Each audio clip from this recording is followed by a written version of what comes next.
இந்த மாதிரி செஞ்சீங்கன்னா ரொம்ப ரொம்ப டேஸ்டாகவும் சூப்பராகவும் இருக்கும். அதுக்கு நம்ம நீட்டமாக கோவக்காய் பொரியல் ரெடி பண்ணி வச்சுருக்கோம். கோவக்காயை வந்து நம்ம நறுக்கி வச்சுருக்கோம். இந்த மாதிரி நறுக்கி வச்சுக்கோங்க.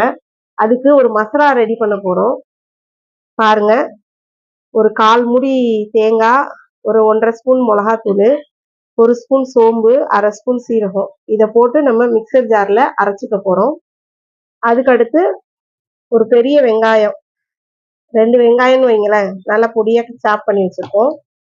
அப்புறம் ஒரு டேபிள் ஸ்பூன் இஞ்சி பூண்டு. இவ்வளோதான் இதுக்கு தேவையான பொருள். இப்போ நம்ம என்ன பண்ணிடலாம், இந்த மிக்சர் ஜாரில் இந்த அரைக்க வேண்டிய பொருளெல்லாம் போட்டுடலாம்.